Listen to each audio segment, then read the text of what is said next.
And now, a tale well calculated to keep you in suspense. A tale of two men who are one. In just a moment, Stranger with My Face, starring Bernard Grant, and written especially for Suspense by Alan Sloan. The lively crowd today agrees. Those who think young say Pepsi, please. They pick the right one, the modern light one. Now it's Pepsi for those who think young. So go ahead and pick the drink that lets you drink young as you think. Yes, get the right one, the modern light one. Now it's Pepsi for those who think young. So you're walking along the street, minding your own business, except for an occasional glance and an occasional pretty girl. But it isn't the occasion, never has been, never will be, so what's the use? Sufficient unto the day is the boredom thereof, and why, oh why doesn't something happen? So you might as well stop at the newsstand and pick up the papers, grab the usual quick one at the usual bar, section...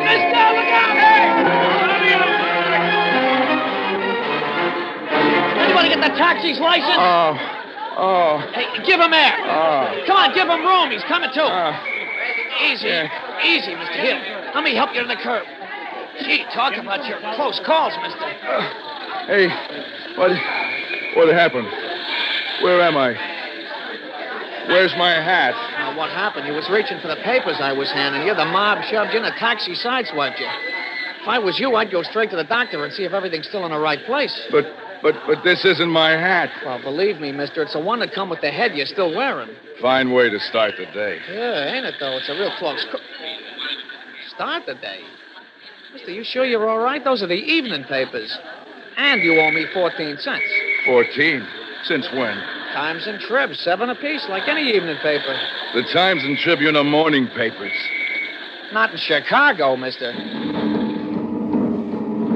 So there you are in a strange city, with a lot of strangers minding your business.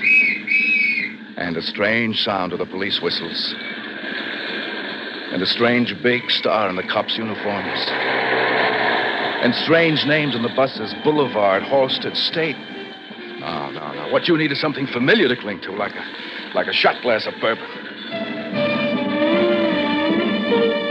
So up the street you find a tavern.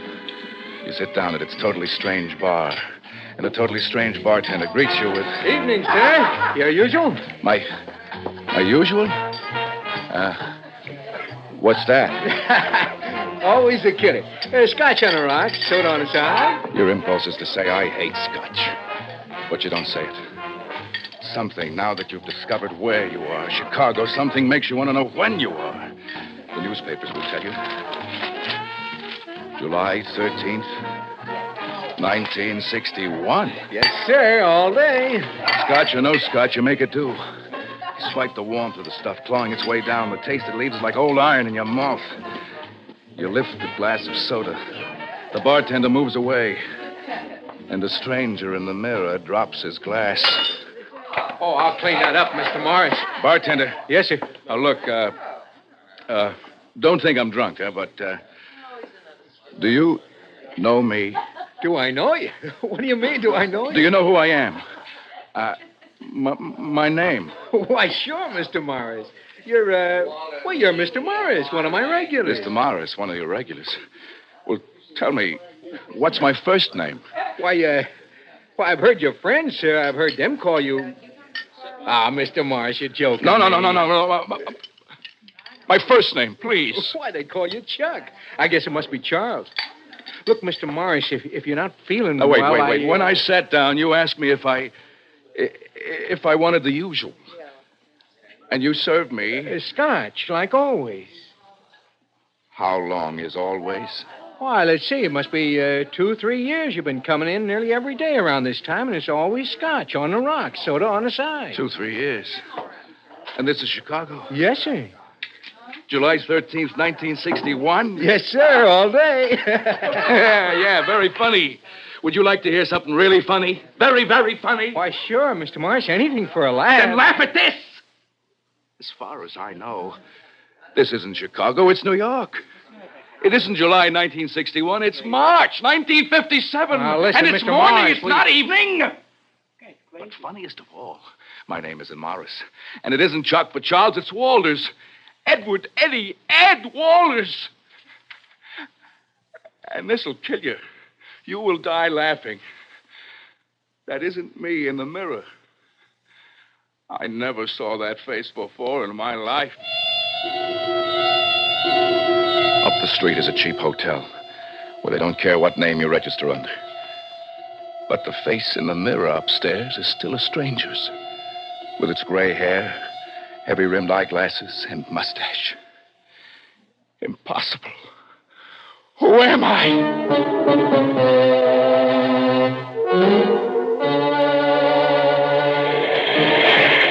An hour later, you're on a jet for New York. And as it arches across the miles to Manhattan, things begin to come back. Except that there's something missing. Somewhere. Something you almost don't want to remember, try as you may. Let's see. Let's take it from the top. That morning, you left your apartment.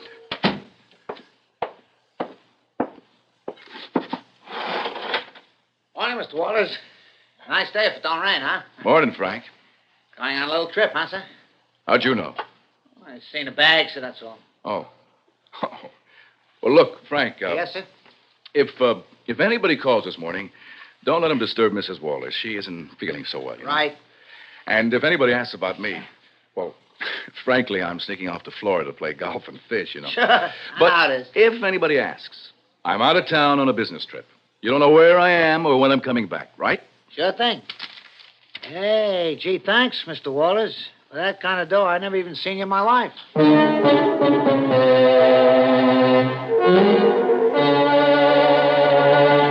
So far, all clear. Cab to Grand Central Station, all clear. Train to Chicago, heading for Los Angeles?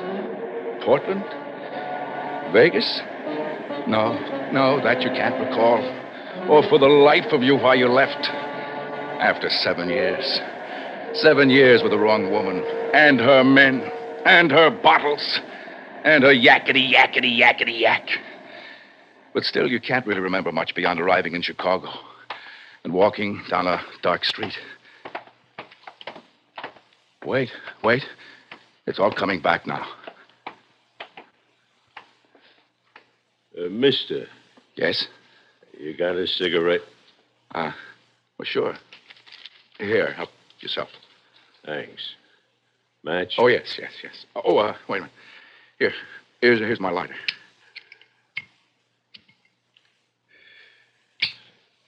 Thanks a million. Yes. Nice lighter. Yes. Expensive. Look, if you don't mind... I'll take the satchels, too. Boy, this is an outrage. Nah, just a stick-up. Don't make waves. Put 'em up and keep 'em up. How in the night over that night in Chicago it comes back, his hard, expert hands going over you, finding your wallet, finding your watch, taking every last penny, taking your train tickets, cleaning you out, holding the gun on you while he stopped for your bags, and then... I don't like you, mister. Turn around. Oh, please, I'm a stranger here in town. I don't know a soul here. Please. Shut up. Oh.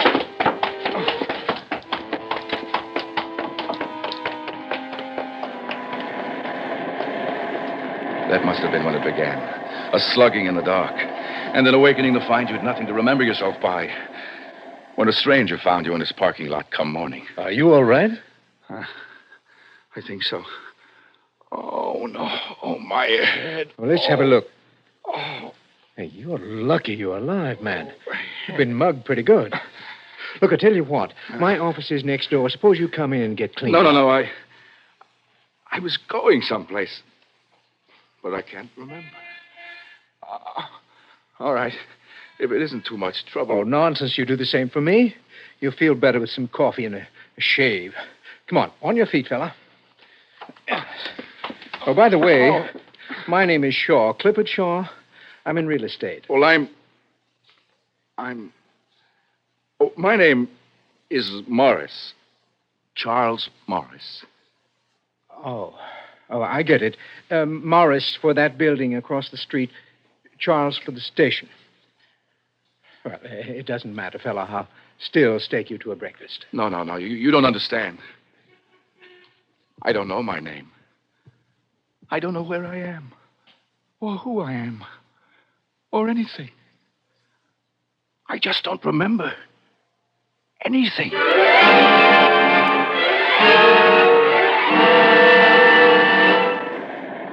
And that, as the jet winds into its glide path for Idlewild, is all you can piece together about how you became Chuck for Charles Morris, how he made a new life, who helped, what he did, all gone. And as useless to you now as yesterday's newspaper. What you want is to find out the state of the life of the man you really are, Ed Walters. The state of the life and the state of the wife of. Home, where the Times and the Trib start the day, or morning papers. Should you phone first? No. She's probably still climbing the walls over this morning's No, not this morning. 4 years ago. Better just walk in on her. Surprise, Helen. Surprise. Taxi!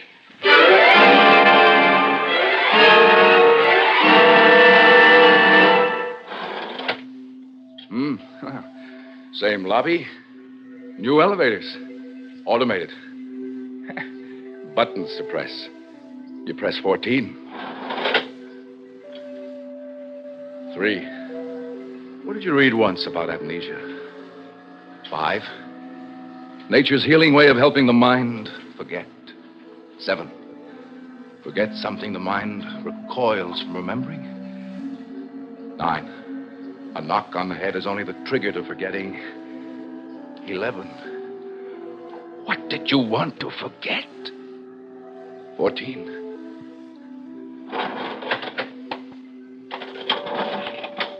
Play it cool. Just the truth. You've been sick. You've been away. But you're better now. Bygones and all that. Brand new start, Helen. And when she opens the door, smile. Smile. She used to like your smile. Now, 14C. Why didn't you think of flowers, stupid? Yes? I'm sorry. I was expecting someone else. Maybe you've got the wrong apartment. This is 14. No. It's all right. Some friends of mine used to live here. I've been away. Well, I realize it sounds silly, but instead of phoning first, I wanted to surprise them. I'm sorry to have embarrassed you. We all do silly things. Maybe I can help you. Well, I don't see how. Well, the superintendent readdresses the mail when people move. Maybe they left a forwarding address. I'll call her. She leaves the door open. You can see the familiar hall, the jog that leads into the living room. And suddenly you want to get away. Why, you don't know. You can't remember. You don't want to remember. But it's too late. Well, I think I can help you. Well, you're really very kind. I hate to trouble you. Heavens, no trouble. The way people move around in this town, it's a wonder anybody finds anybody. And tear things down. Why, only last week... The address, please. I'm sorry. It's 695 East 53rd Street. East 53rd. 695. Mr. and Mrs. Porter. Was that the name? Porter. Yes. Thank you so much. Thanks for nothing. Porter. Walters, Mrs. Edward J. No. Wait a minute. She could have moved out after you left. Sure. Why keep up that big place by herself? Yes, she moved. And the Porters took the apartment. Dead end. What now? Downtown to the office to pick up right where you left off? What for? The same old grind. Cook up the deals, swing the deals, foul up the deals, and worse. Walk around wondering when you're going to run into her with another man. The way... Wait a minute. Porter. No. Must be a new one. And maybe she married him. Why, sure. Sure, that's it. She's married again. Grab your hat, Mrs. Porter. Here comes Charlie. No. Ed. I'm getting mixed up again. 695 East. Ooh, coming up in the world, by golly. Remodeled brownstone and all that. $75,000 worth of decorating on a $25,000 frame. I wonder what he does, this Porter. Well, you'll find out.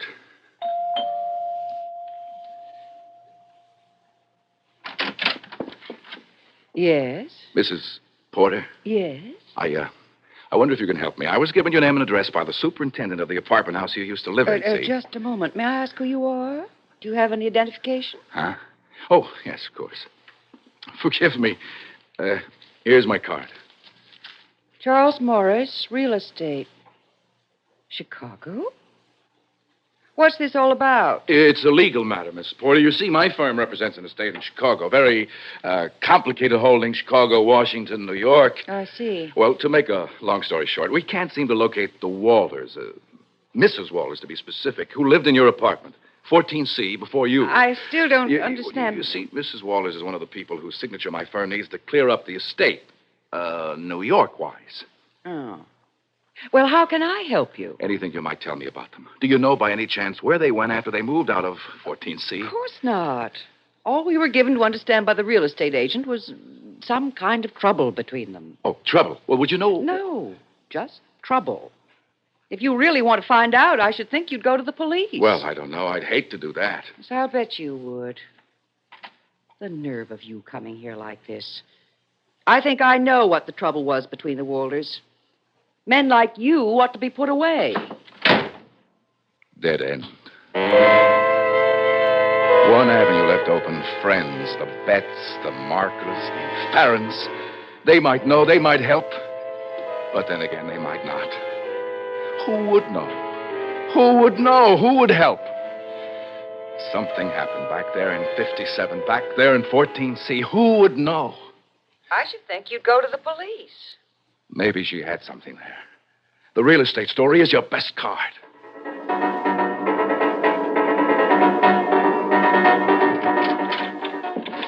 Yes, sir. Missing persons? Like on the door. Can I help you, sir? Well, I hope so.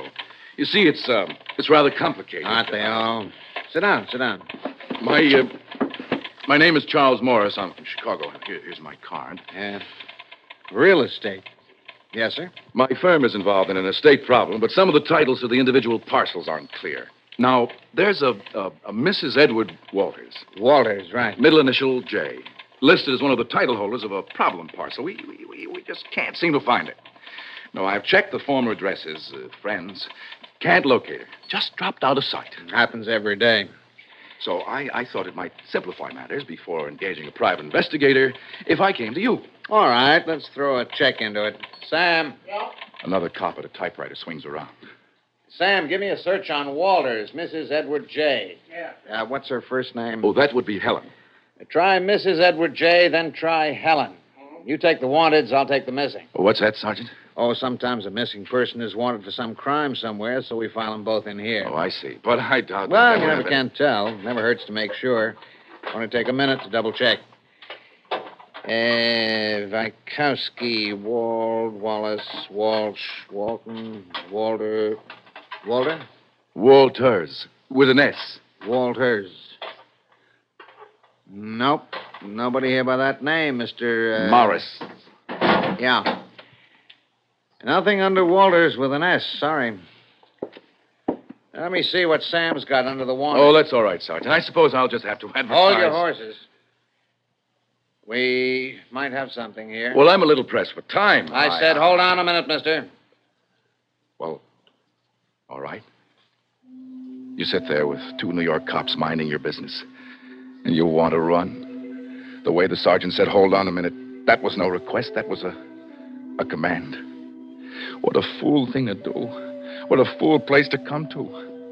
What if Helen had done something wrong and you had to pay for it now? They're looking at you. The sergeant and the other cop. The younger cop's coming toward you. Passing you. Going to the door. He's stopping. You want to turn, but... Mr. Morris. Yes? We find a card here. Yes? Walters is the name. With an S? With an S, yeah. Mrs. Edward Walters? No, sir. Mister.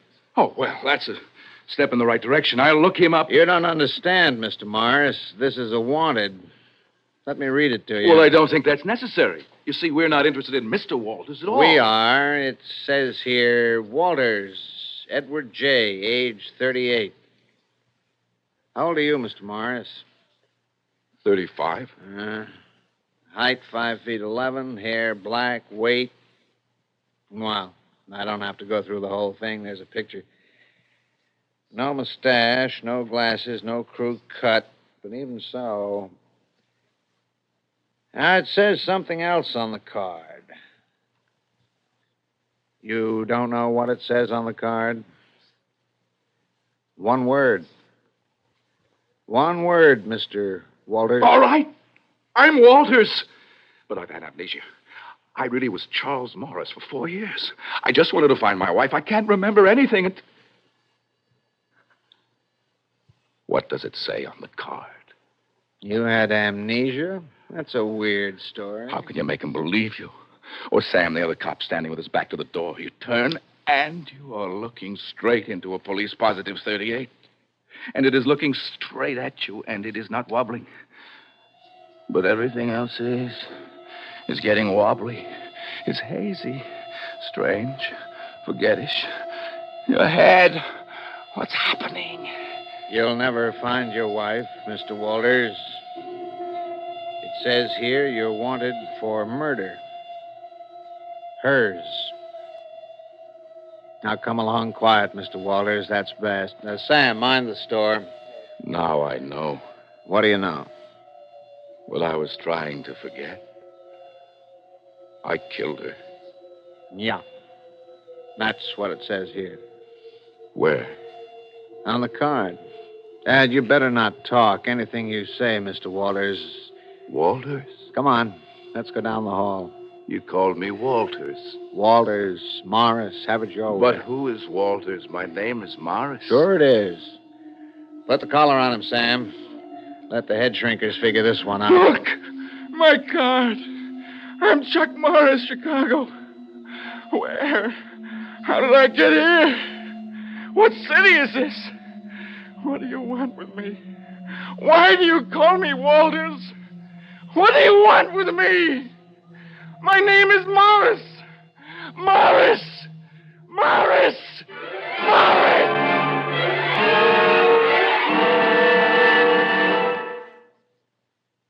Suspense. You've been listening to Stranger with My Face, starring Bernard Grant, and written especially for Suspense by Alan Sloan. In a moment, the names of our players and a word about next week's story of Suspense. Boy,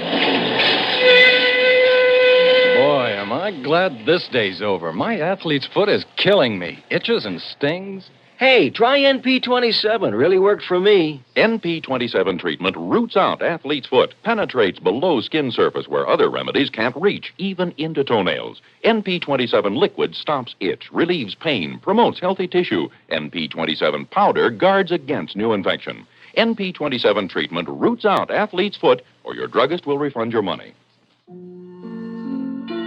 Suspense is produced and directed by Bruno Zerato Jr. Listen again next week when we return with You Can Die Laughing, written by Robert Arthur. Another tale well calculated to keep you in suspense. First word in speed, the last word in accuracy. Expanded CBS News on the CBS Radio Network.